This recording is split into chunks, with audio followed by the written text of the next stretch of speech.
We have quite literally been lied to about everything. They have created this Truman Show type simulation to keep the general public distracted from the truth, distracted from the biblical events that are actually happening in our world. And one of these events is actually the war in Iraq. Everybody meet Gilgamesh. Gilgamesh was an ancient Sumerian king who ruled in what we now know is modern day Iraq.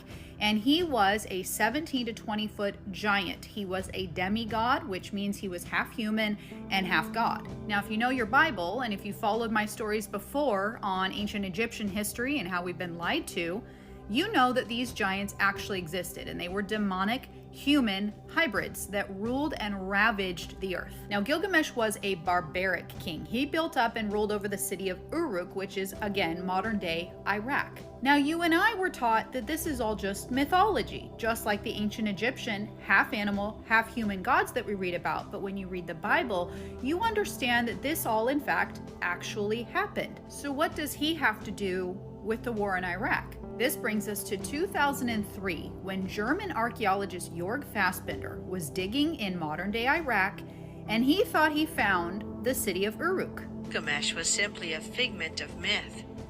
That was until Jörg Fassbinder and his team of archaeologists, using modern technology to look deep into the ground, discovered an entire ancient city beneath the desert, astonishingly laid out just as the city of Uruk, over which Gilgamesh had purportedly reigned, was described in the epic. There were houses and gardens and fields alongside an incredibly sophisticated system of canals, leading archaeologists to describe the site as Venice in the desert. More importantly, on the outskirts of the ancient city was what appeared to be a burial site, which archaeologists believed to be the tomb of the ancient king.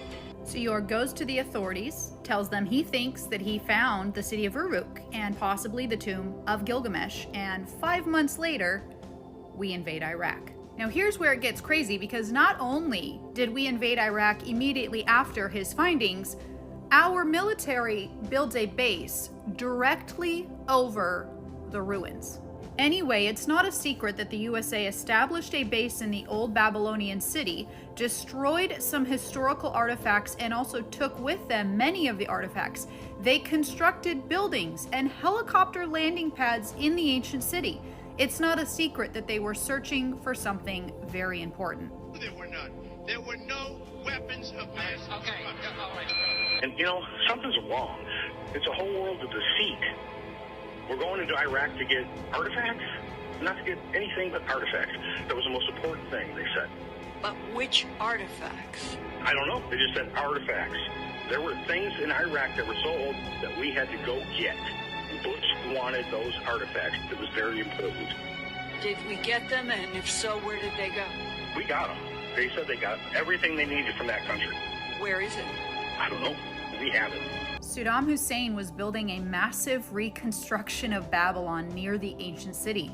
Was he trying to hide something huge? Is that why the US decided to invade Iraq so fast and acquire the ancient relic? Everything in our world is biblical. Everything. All of the wars that are fought are biblical. It goes back to the Bible. It goes back to the demonic forces that are still alive today, the evidence of the demonic forces that are all around our world that they don't want you and I to know about. And if you go on the Department of State's website and type in Gilgamesh, you are actually brought to the formal request for the ancient tomb of Gilgamesh. They were requesting his body from the burial site. So when we invaded Iraq, we went in and just took it all, and we actually had to return it. There's even an email from WikiLeaks that says requesting documents pertaining to the resurrection chamber of Gilgamesh, the location of his body, and the location of the buried Nephilim. Our entire world is biblical. All over our world is evidence of the Bible, evidence of the giants, evidence of the Nephilim, evidence of all these ancient civilizations that are written about in the Bible. But unfortunately, our world is controlled by Satan. Our government is ran by Satan. So what does our government do? It comes in and it covers it up.